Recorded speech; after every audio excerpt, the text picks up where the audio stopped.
बूढ़े कबूतर ने बताया कि भाग्य और बुद्धि में बड़ा कौन है।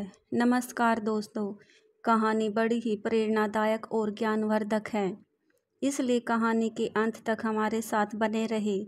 क्या आपने कभी सोचा है कि जीवन में जीत का रहस्य क्या है? भाग्य या बुद्धि? क्या कोई निर्धन व्यक्ति केवल बुद्धि के बल पर राजाओं जैसा वैभव पा सकता है, या फिर भाग्य की रेखा ही तय करती है हमारी दिशा? आज की कहानी आपको सोचने पर मजबूर कर देगी, क्योंकि यह सिर्फ एक पक्षी की कहानी नहीं है।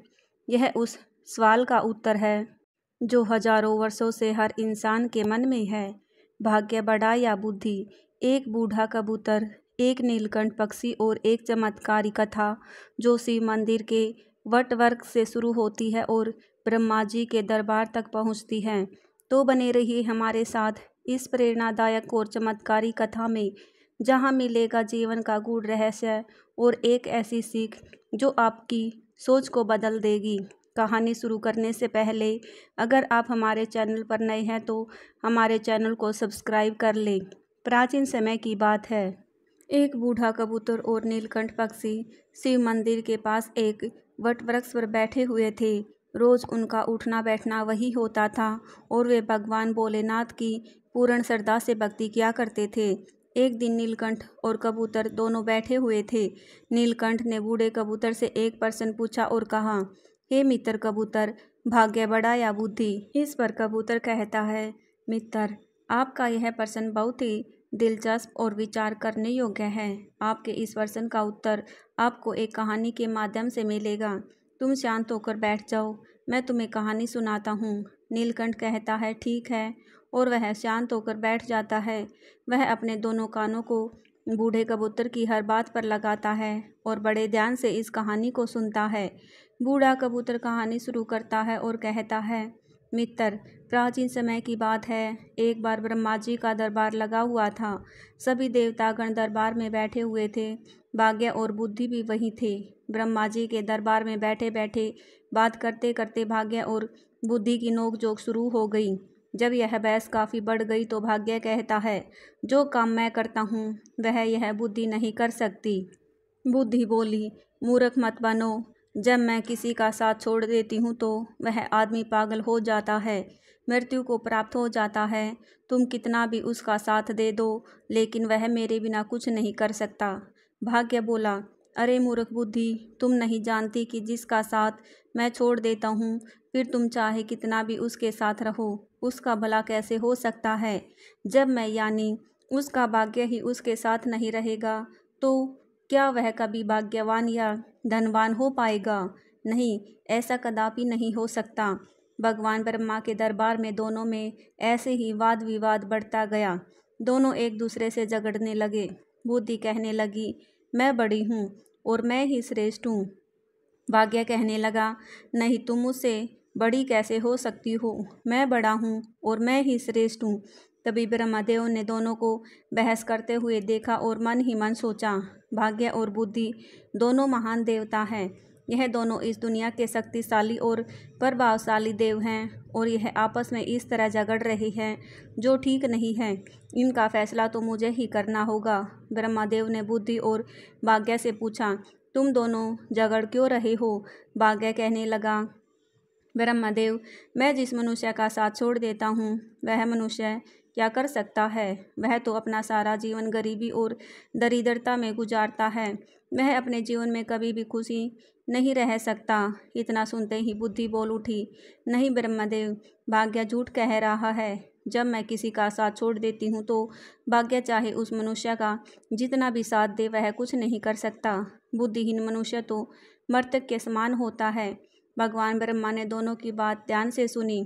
उनकी बात सुनकर ब्रह्मदेव मन ही मन सोचने लगे, इन दोनों की समस्या तो बहुत गंभीर है, इसका फैसला कैसे किया जाए? फिर ब्रह्मदेव ने दोनों से कहा, ऐसे पता नहीं चलेगा, आप परीक्षण दीजिए। भाग्यदेव, आप अपने भाग्य का परीक्षण दीजिए और बुद्धिदेव, आप अपनी बुद्धि का इसका उपयोग करके बताइए कि तुम दोनों में से कौन बड़ा और श्रेष्ठ है। भाग्यदेव बोला, ब्रह्मदेव, जैसा आपका आदेश होगा मैं उसी का पालन करूंगा। ब्रह्मदेव ने कहा, आप मृत्युलोक को ध्यान से देखिए। ब्रह्मदेव ने भाग्यदेव और बुद्धि को मृत्यु लोक दिखाया और कहा, देखो, इस जंगल में एक गरीब बुढ़िया और उसका इकलौता 21 वर्ष का बेटा मोहन झोपड़ी डालकर रहते हैं। वे बहुत ही गरीब हैं। उन्हें खाने के लिए अनाज का एक दाना भी नसीब नहीं हो रहा है। अब तुम दोनों इन पर अपने भाग्य और बुद्धि की शक्ति आजमाओ। तुम दोनों में से जो भी इस गरीब बुढ़िया के बेटे को धनवान बना देगा या सम्राट बना देगा, वही तुम दोनों में से बड़ा और श्रेष्ठ माना जाएगा। ब्रह्मदेव की बात सुनकर भाग्यदेव कहने लगा, परमपिता, यह तो छोटी सी बात है। भाग्य की बात सुनकर बुद्धि बोली, यह छोटी सी बात कैसे हो सकती है? जब तक मैं उसका साथ नहीं दूंगी, तुम इसे कभी राजा नहीं बना सकते, सम्राट नहीं बना सकते। भाग्य ने कहा, बुद्धि, तुम नहीं जानती, अगर मैं उसका साथ दूंगा तो इसे राजा ही नहीं बल्कि एक महान सम्राट बनाऊंगा। बुद्धि बोली, ठीक है, हम दोनों इसी पर अपनी शक्ति का उपयोग करते हैं। इससे हमारी समस्या का फैसला हो जाएगा। जो जीतेगा वही श्रेष्ठ माना जाएगा। इसके बाद भाग्य ब्रह्मदेव से कहने लगा, ब्रह्मदेव, पहले मुझे अपनी श्रेष्ठता सिद्ध करने की अनुमति दीजिए। मुझे यहाँ से जाने और इस लड़के को सम्राट बनाने की आज्ञा दीजिए। ब्रह्मा जी ने कहा, ठीक है। ब्रह्मदेव के कहते ही बुद्धि ने ब्रह्मदेव से कहा, ब्रह्मदेव, मैं इस लड़के का साथ छोड़कर आ रही हूँ। उसकी बात सुनकर भाग्य ने कहा, ठीक है, तुम अभी इसका साथ छोड़ दो और ब्रह्मलोक में आ जाओ। बुद्धि भाग्य से कहने लगी, भाग्य, ध्यान रखना, कहीं ऐसा ना हो कि तुम इसे सम्राट बनाने के चक्कर में मार ही दो। यह मोहन मरना नहीं चाहिए। भाग्य कहने लगा, बुद्धि, तुम यह सब दूर से देखती रहो। आज तुम्हारी हार निश्चित है, क्योंकि मैं ही तुमसे ज़्यादा शक्तिशाली और बलवान हूँ। बुद्धि बोली, ठीक है, मैं अभी इसी समय इस लड़के मोहन का साथ छोड़ रही हूँ। ऐसा कहकर बुद्धि ने उसका साथ छोड़ दिया। बुद्धि के साथ छोड़ते ही मोहन अपनी शुद्ध बुद्ध खो बैठा, एक निर्गुण बनकर रह गया, पागल और मूर्ख बन गया। अब भाग्य अपना काम शुरू करता है। वह देखता है कि उस व्यक्ति के पास कुछ नहीं है। एक घास फूस की बनी हुई झोपड़ी है और केवल 3 बकरियां बंधी हुई है।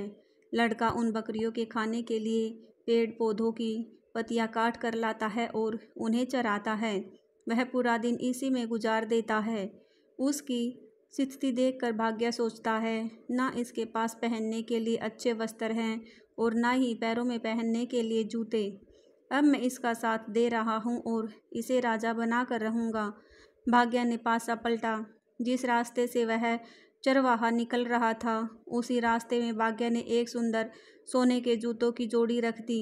मोहन का ध्यान उन जूतों पर गया, पर वह उन्हें पहचान नहीं पाया कि यह सोने के जूते हैं।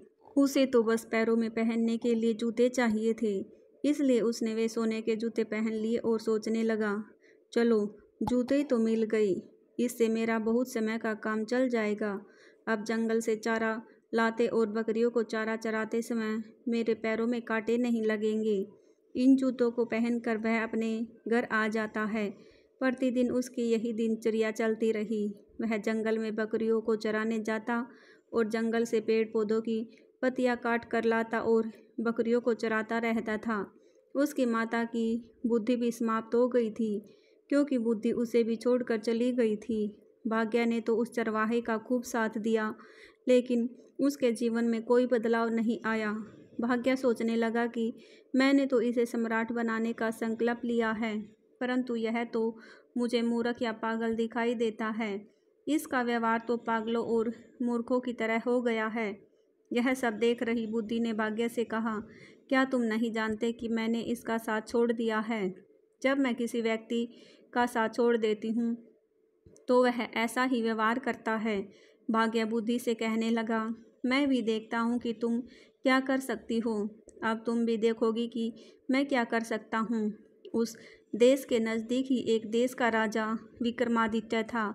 उसका एक सौदागर था। वह अलग अलग देशों और स्थानों पर जाकर व्यापार करता था। उस सौदागर के पास व्यापार करने के लिए कुछ ऊँट थे। वह ऊँटों पर पीतल लाद कर ले जाता और दूसरे देश में जाकर व्यापार किया करता था। एक दिन वह सौदागर उसी जंगल से गुजर रहा था जहाँ पर वह चरवाहा मोहन रहता था और अपनी बकरियां चराता था। वह सौदागर ऊँट लेकर जा रहा था। तभी रास्ते में जाते हुए उसकी नज़र उस चरवाहे के पैरों पर पड़ी।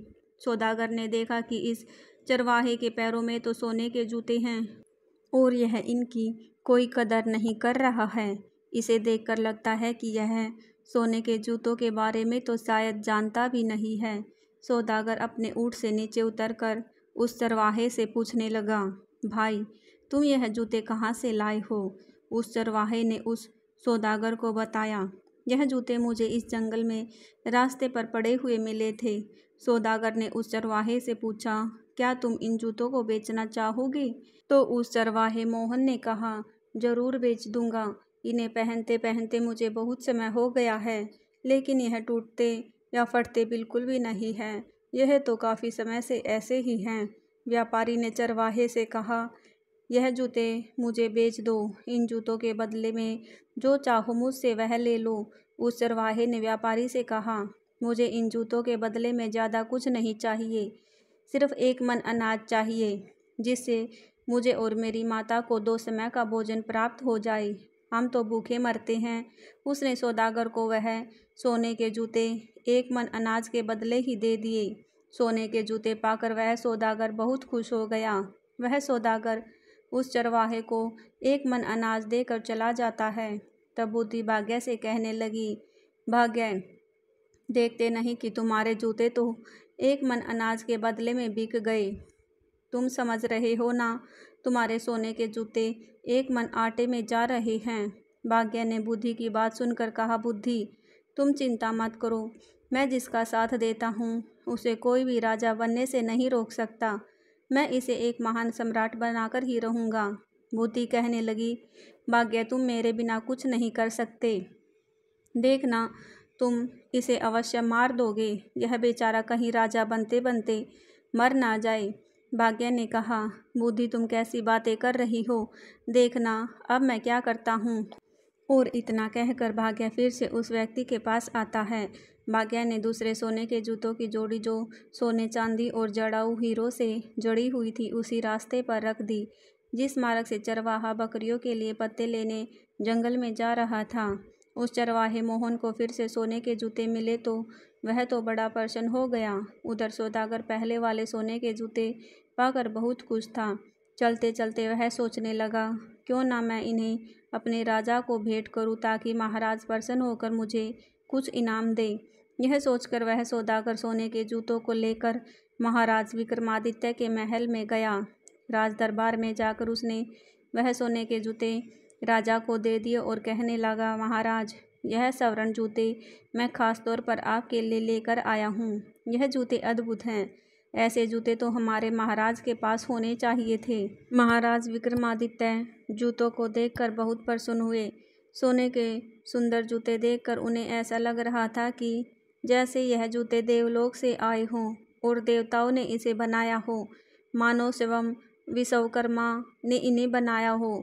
इतने सुंदर जूते देखकर वह खुश हो गए और अपने मंत्री से कहने लगे, सौदागर को 20 सहस्त्र स्वर्ण मुद्राएं इनाम में दी जाए। राजा विक्रमादित्य ने उस सौदागर को 20,000 स्वर्ण मुद्राएं इनाम में दिलवा दी।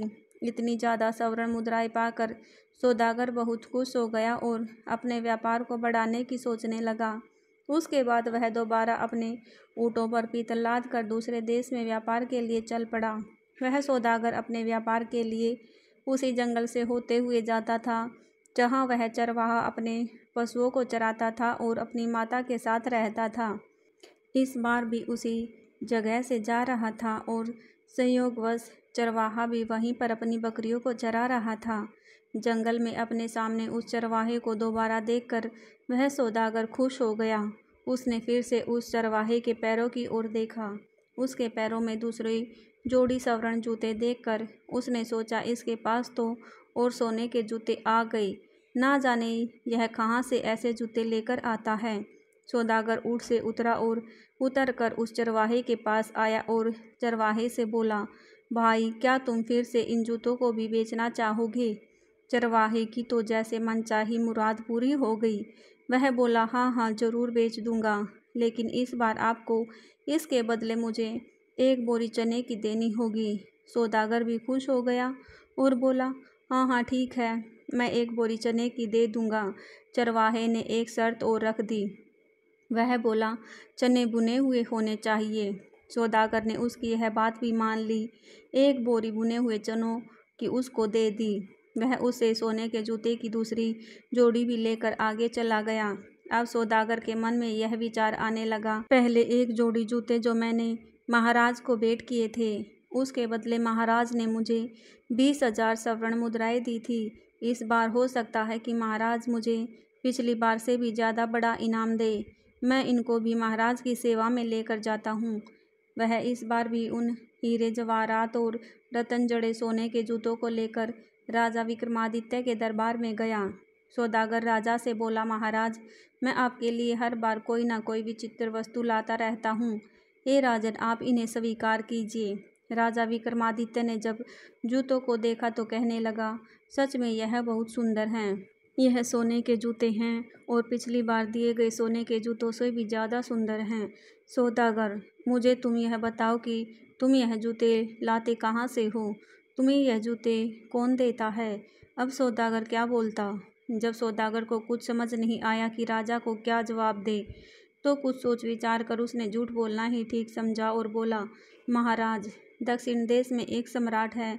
सम्राट के यहाँ मैं अपने पीतल का व्यापार करने जाता हूँ तो वह इनाम में ऐसे जूते दे देते हैं। उन्होंने 2 बार मुझे सोने के जूते दिए तो मैंने दोनों बार आपकी सेवा में अर्पित कर दिए। यह सुनकर राजा सौदागर से बोला, सौदागर, क्या उस राजा का कोई पुत्र है? सौदागर ने फिर झूठ बोल दिया। उसने कहा, नहीं महाराज, अभी तो वह सम्राट खुद ही कुंवारा है, उनका विवाह नहीं हुआ है। यह सुनकर राजा विक्रमादित्य बोले, ठीक है सौदागर, हमारी पुत्री बहुत सुंदर है। तुम अपने उस सम्राट से जाकर मिलो और उनसे पूछो कि हम अपनी पुत्री का विवाह उससे करना चाहते हैं, क्या उन्हें मंजूर है? राजा की बात सुनकर सौदागर सोचने लगा, अब तो मैं फंस गया। मैं तो यह जूते किसी राजा से नहीं लाता बल्कि एक चरवाहे से लेकर आता हूँ, लेकिन अब तो मैं झूठ बोल चुका हूँ। अब मेरा क्या होगा? मैं तो अपने ही बोले हुए झूठ में फंस चुका हूँ। राजा ने सौदागर को आदेश दिया, सौदागर, उस राजा के पास जाओ और किसी भी तरह उन्हें तैयार करके आओ कि वह हमारी पुत्री से विवाह करे। अब तो सौदागर और चिंता में पड़ गया। वह राज दरबार में वापस आ गया। अपने घर जाकर उसने दोबारा अपने ऊँटों पर पीतल लादा और व्यापार करने चल पड़ा। जब वह दोबारा जंगल में पहुंचा तो सोचने लगा, अगर मुझे यहाँ वह चरवाहा नहीं मिलता तो मुझे सोने के जूते नहीं मिलते और वे जूते मैं राजा को नहीं देता। आखिरकार झूठ बोलकर मैं राजा के क्रोध का शिकार नहीं बनता। इस चरवाहे ने मुझे भी राजा के क्रोध का शिकार बना दिया। यदि चरवाहा मुझे ना मिलता तो मैं इस धर्म संकट में नहीं फंसता। इस चरवाहे ने तो मुझे बुरी तरह फंसा दिया है। सोचते सोचते वह सौदागर उस चरवाहे की झोपड़ी पर जा पहुंचा। चरवाहा अपनी झोपड़ी पर सौदागर को आया देखकर बहुत खुश हो गया, क्योंकि वही सौदागर उसके खाने पीने की व्यवस्था करता था। कभी उसे अनाज देता था, कभी चने। उसका गुजारा जूते बेचकर इसी सौदागर से पूरा होता था, इसलिए चरवाहा उससे बहुत खुश था। वह बोला, सौदागर आइए, आपका स्वागत है। सौदागर वहीं उसके घर पर ही रुक गया। उसने अपने ऊँटों से पीतल उतार कर एक तरफ रख दिया और फिर चरवाहे से बातें करने लग पड़ा। इस समय भाग्य उस चरवाहे का साथ दे रहा था। बातें करते करते चरवाहा पीतल के बोरों पर बैठ गया। जैसे ही वह बैठा तो सभी बोरों से भरा हुआ पीतल सोने में बदल गया। चारों तरफ सोना जगमगाने लगा। यह देखकर सौदागर को यह विश्वास हो गया कि यह व्यक्ति या तो कोई जादूगर है या ईश्वर का कोई बड़ा भक्त। इस पर ईश्वर की विशेष कृपा है। अब सौदागर अपने बोले हुए झूठ के जाल में और फंसता जा रहा था। उसके मन में विचार आया, मेरे पास धन की कमी नहीं है। मैं ऐसा करता हूँ कि इस चरवाहे को ही राजा बना देता हूँ, सम्राट घोषित कर देता हूँ। मेरे पास तो धन और सोने की कोई कमी नहीं है। मैं इसके लिए यहाँ जंगल में बहुत बड़ा किला बनवा देता हूँ, दुर्ग बनवा देता हूँ। उस दुर्ग का मालिक इसे बना दूंगा और मैं उसका मंत्री बन जाऊंगा। यहाँ के जो जागीरदार हैं उनसे बहुत सारी ज़मीन खरीद लूँगा। इस महीने के 3 महीने बाद राजा के पास जाऊँगा और बता दूंगा यही सम्राट है। अब सौदागर षड्यंत्र रचने लगा। भाग्य बुद्धि से कहने लगा, बुद्धि तुम देखती जाओ कि मैं क्या करता हूँ। देखना यही सौदागर अब चरवाहे को सम्राट बनाएगा। बुद्धि ने फिर से भाग्य से कहा, कहीं ऐसा ना हो कि राजा बनते बनते यह मर ही जाए, क्योंकि इस समय इसके पास बुद्धि नहीं है। जब यह बात भाग्य ने सुनी तो बोला, बुद्धि तुम इतना घमंड मत करो, तुम अपना ज़्यादा दिमाग मत लगाओ, यह सम्राट अवश्य बनेगा। दूसरी ओर सौदागर चरवाहे से कहने लगा, चरवाहे मैं तुम्हें यहाँ का सम्राट बना देता हूँ और तुम्हारे रहने के लिए एक बड़ा महल भी बनवाऊंगा। सौदागर में बुद्धि थी, क्योंकि उसका साथ बुद्धि दे रही थी, लेकिन बुद्धि ने चरवाहे और उसकी माता का साथ छोड़ दिया था। चरवाहा सौदागर से बोला, भाई ठीक है, तुम्हें जो ठीक लगे वह करो, लेकिन एक बात है, मेरी इन बकरियों को मत छोड़ना, मैं इन बकरियों को हमेशा अपने पास ही रखूँगा। चरवाहे में बुद्धि तो थी नहीं। उसकी बात सुनकर सौदागर सोचने लगा, यह व्यक्ति कितना बड़ा मूर्ख है, मैं इसे राजा बना रहा हूँ और इसे बकरियों की पड़ी है, यह कैसी बातें कर रहा है। फिर भी सौदागर बोला, ठीक है। सौदागर को मन ही मन राजा का डर सता रहा था। राजा ने उसे कहा था कि तुम्हें उस सम्राट से पूछ कर आना है और मेरी लड़की का विवाह उसके साथ करवाना है। इसलिए उस चरवाहे को सम्राट बनाने के चक्कर में सौदागर ने चरवाहे की बात पर ध्यान नहीं दिया। उसने किले की नींव डलवा दी और निर्माण शुरू करवा दिया। जल्दी ही उसने एक बहुत बड़ा, सुंदर और शानदार महल चरवाहे के लिए तैयार करवा दिया। सौदागर ने आसपास के सभी जागीरदारों से जमीन खरीद ली और चरवाहे के लिए एक सेना भी बनानी शुरू कर दी। नौकर चाकर, दास दासियाँ रखी। यह सब देखकर वह बुद्धिहीन चरवाहा मन ही मन सोचने लगा, ना जाने यह सौदागर कहाँ से आ गया, इसने तो हमारी ज़िंदगी खराब कर दी। अब तो मुझे अपनी बकरियों को चराने के लिए भी समय नहीं मिलता है, यह हमेशा बातें करने में लगा रहता है। चरवाहे का तो अब भी वही हाल था। वह बकरियों को जंगल में ले जाता और चरा कर वापस लाता। सौदागर ने उसके लिए राजसी वस्त्र सिलवाए, उसके शीश पर मुकुट रखा, लेकिन चरवाहे ने अपना स्वभाव नहीं बदला। वह सौदागर से कहने लगा, तुम्हें जो ठीक लगे वह करो, परंतु मेरी बकरियां कहीं नहीं जानी चाहिए। अगर मेरी बकरियां चली गई तो मैं तुम्हें जीवित नहीं छोड़ूंगा। तुमने इतनी भीड़ इकट्ठी कर ली है, हमारा जीवन खराब कर दिया है। सौदागर कहने लगा, अरे चरवाहे, मैंने तो तुम्हें राजा बना दिया है, मैं तुम्हारा मंत्री बनूंगा, लेकिन उस चरवाहे की समझ में यह सब कुछ नहीं आ रहा था। दोस्तों, अब भाग्य बुद्धि से कहने लगा, बुद्धि देखो, मैंने इस चरवाहे को राजा बना दिया है, अब यह एक किले का मालिक बन चुका है। बुद्धि कहने लगी, अरे भाग्य, तुम क्यों झूठ बोल रहे हो। यहाँ बैठे हुए समस्त देवता इस बात का फैसला करेंगे कि तुमने इसे राजा बना दिया या नहीं, या यह अभी भी वही चरवाहा है। दोस्तों, अब ब्रह्मदेव कहने लगे कि भाग्य, इस चरवाहे में तो अभी तक कोई परिवर्तन नहीं हुआ है, यह तो अब भी वही चरवाहा है, अभी तुम जीते नहीं हो। अब तो बुद्धि बोलने लगी कि ब्रह्मदेव, ऐसा होगा ही नहीं, क्योंकि जब तक मैं चरवाहे का साथ नहीं दूंगी तब तक चरवाहा राजा तो बनेगा ही नहीं, बल्कि उसके प्राण भी संकट में आ जाएंगे। यह मूर्खता करेगा और मारा जाएगा। परंतु भाग्य बोला, बुद्धि, मैं उसका साथ दूंगा तो तुम कुछ नहीं कर सकोगी, तुम बैठी रहो और तमाशा देखती रहो। भाग्य फिर से उस चरवाहे के पास आ जाता है। सौदागर ने क्या किया, उसने जो उस चरवाहे की 3 बकरियां थी उन्हें भी किसी बकरियां खरीदने वाले को बेच दिया। जैसे ही उस चरवाहे को अपनी बकरियों के बिकने का पता चला तो वह ज़ोर ज़ोर से चिल्लाने लगा, रोने लगा। जब उसके सैनिकों ने, दरबारियों ने और अन्य लोगों ने देखा कि राजा तो ऐसा कर रहा है, तो उन्हें लगा कि शायद राजा पागल हो गया है। अब सौदागर ने उस चरवाहे को समझाया कि तुम ऐसा क्यों कर रहे हो, तुम ऐसी मूर्खता क्यों कर रहे हो। यह तो 3 बकरियां थी, मैं तुम्हें ऐसी बहुत सी बकरियां दिलवा दूंगा। सौदागर की यह बात सुनकर चरवाहा मान जाता है और वह चरवाहा सौदागर के पीछे पड़ गया कि चलिए, मुझे आज ही बकरियां खरीद कर दीजिए। सौदागर उस चरवाहे से कहने लगा, देखो भाई, अब तुम सम्राट बन गए हो, राजा बन गए हो, तुम ऐसी छोटी छोटी बातें क्यों करते हो? बच्चों जैसी बातें मत करो। मैं तो तुम्हारा विवाह करवाऊंगा। अपनी माता से पूछो। हमारे यहाँ के राजा विक्रमादित्य की पुत्री बहुत ही सुंदर है, उनसे तुम्हारी शादी करवाऊंगा। लेकिन चरवाहे में तो बुद्धि ही नहीं थी। वह सौदागर से कहने लगा, तुम मेरा क्या विवाह करवाओगे? और उसकी माता भी कहने लगी, अब विवाह से क्या होगा? हमारी जिंदगी को तो तूने खराब कर ही दिया है। तुमने हमें इतनी भीड़ भाड़ में लाकर पटक दिया है। कहाँ हम इतनी शांति से रहते थे, अपनी बकरियां चराते थे और अपनी झोपड़ी में मज़े से रहते थे। अब सौदागर सोचने लगा, यह दोनों माँ बेटा पागल हैं। अब मैं क्या करूं? ऊपर से उसे महाराज विक्रमादित्य का डर सता रहा था। उसके मन में यही विचार आ रहा था कि इनकी सहायता तो मुझे करनी ही पड़ेगी। तब तक 9 महीने का समय पूरा हो गया।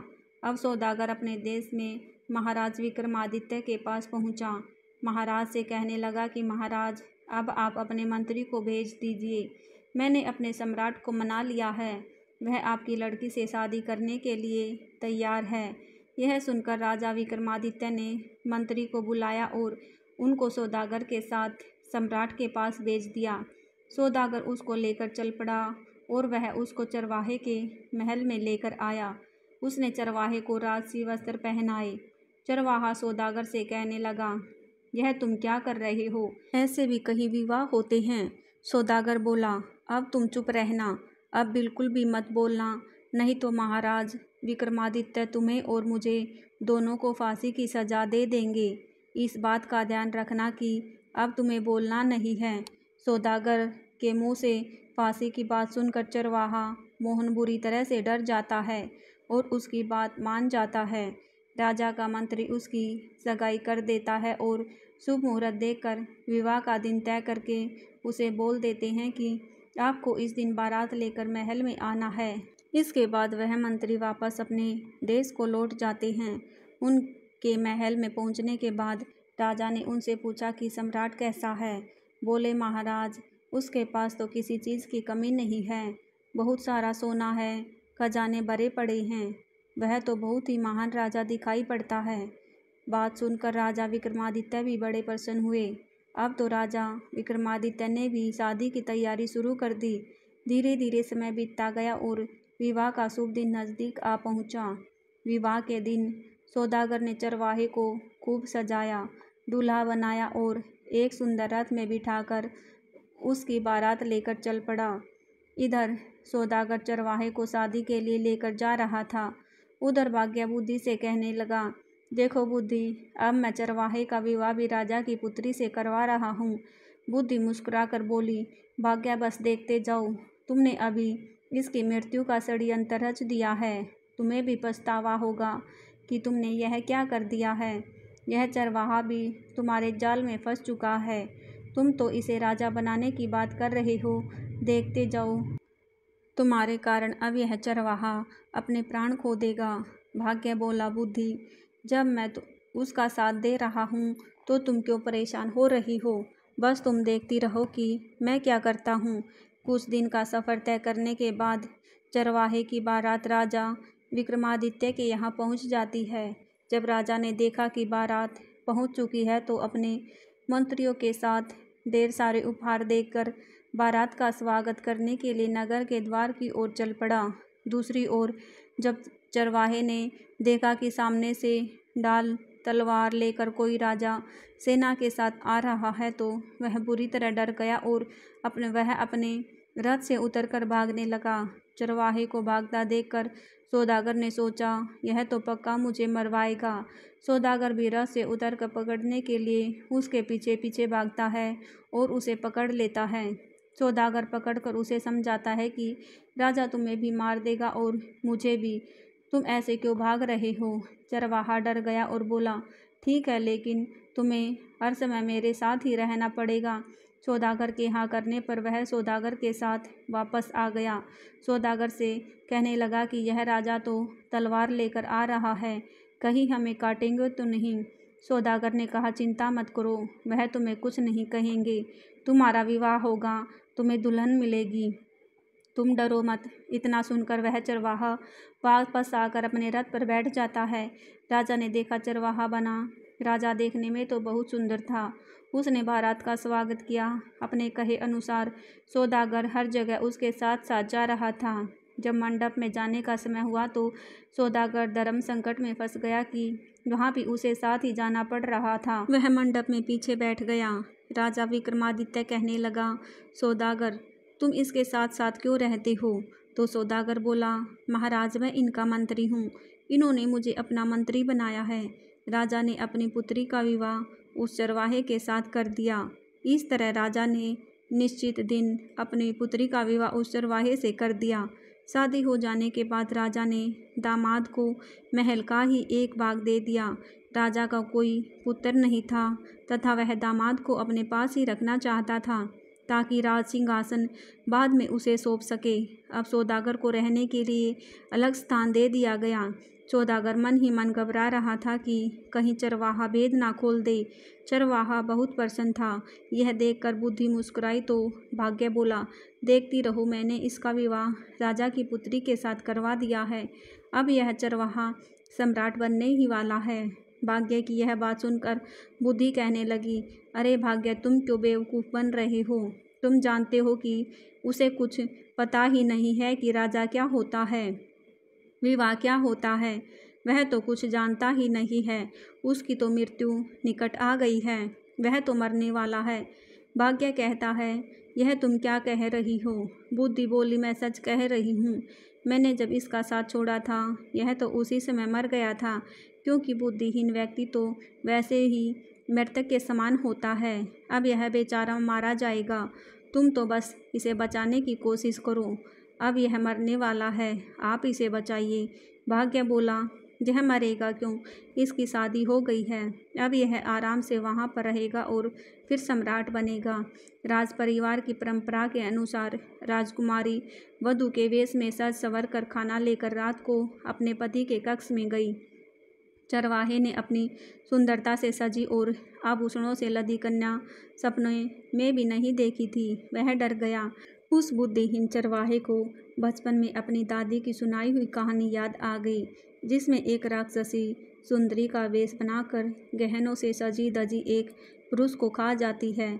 उसके मन में विचार आया, यह कोई राक्षसी तो नहीं है जो उसे खाने के लिए आई है। उसने बचपन में सुन रखा था कि राक्षसी सुंदर रूप धारण करके आदमियों का खून पी लेती हैं और उन्हें मार डालती हैं। उसने सोचा, राक्षसी के हाथ पड़ने से तो अच्छा है कि मैं यहाँ से भाग जाऊँ। यही सोचकर वह उठा और राजकुमारी को धक्का देकर गिराता हुआ चिल्लाता हुआ कमरे से निकल भागा। भागता भागता वह सीधे नदी के किनारे पहुँचा और पानी में कूद गया। जब उसे पानी में भी अपनी मृत्यु दिखाई दी तो वह पानी से निकला और नदी के एक किनारे पर बैठ गया। राजकुमारी के अपमान की बात सुनकर राजा आग बबूला हो गया। राजा ने अपने सैनिकों को जल्दी से चरवाहे को ढूंढ लाने के लिए भेजा। राजा के सैनिकों ने उसे एक नदी के किनारे पर बैठा देख लिया। वे उसे पकड़कर राजा के पास ले आए। उसे देखकर राजा को क्रोध आ गया। उसने चरवाहे को कठोर दंड देने का निश्चय किया। राजा ने आदेश जारी कर दिया कि अगली सुबह उसे मृत्युदंड दिया जाएगा। इसे कारागार में डाल दो। यह सब भाग्य अपनी आंखों से देखता हुआ अपना माथा ठोक रहे थे और सोच रहे थे, यह तो बिल्कुल मूर्ख निकला। मूर्ख ने मेरी सारी योजना ही चौपट कर दी। तभी बुद्धि मुस्कुराते हुए उनके पास आई। बुद्धि ने भाग्य से कहा, आखिर तुम हार ही गए। देख लिया तुमने, तुम्हारे लाख राजा बनाने से भी वह राजा बन ना सका। अब इस आदमी को सजा होने जा रही है। बुद्धि ने भाग्य से कहा, देखो भाग्य, बुद्धि के बिना वह मारा जाने वाला है। बोलो क्या कहते हो? निराश होकर भाग्य बोला, अगर तुम इस आदमी को बचा लो तो मैं हार मान लूँगा। बुद्धि ने हंसकर कहा, ठीक है, अब मेरा कमाल देखो। देखो मैं इसे कैसे बचाती हूँ। इतना कहकर बुद्धि ने चरवाहे में प्रवेश किया। जैसे ही बुद्धि ने चरवाहे में प्रवेश किया, चरवाहा अपने बचाव की नई नई तरकीबें सोचने लगा।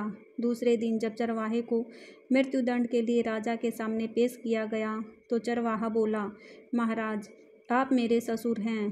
क्या मैं आपसे कुछ पूछ सकता हूँ कि आप किस अपराध से में मुझे मृत्युदंड देने चले हैं? राजा बोला, तुमने मेरी पुत्री का तिरस्कार करके मेरा घोर अपमान किया है, इसका तुम्हें दंड दिया जाएगा।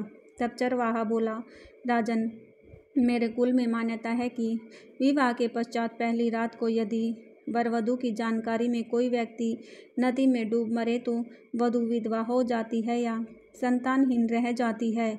जब आपकी पुत्री कमरे में आई तभी नदी की ओर से बचाओ बचाओ चिल्लाने की आवाज़ मेरे कानों में पड़ी। मैं अपने आप को रोक ना सका और तुरंत उठकर डूबने वाले व्यक्ति को बचाने के लिए नदी पर चला गया था। अगर यह मेरा दोष है तो आप मुझे अवश्य दंड दें। चरवाहे की बात सुनकर राजा बहुत प्रसन्न हुआ और उठकर चरवाहे को गले से लगा लिया। वह बोला, हमारे बाद तुम ही इस देश के राजा बनोगे। पिता पुत्री ने लज्जित होकर अपने असभ्य व्यवहार के लिए माफ़ी मांगी और फिर तीनों खुशी खुशी महल के अंदर चले गए।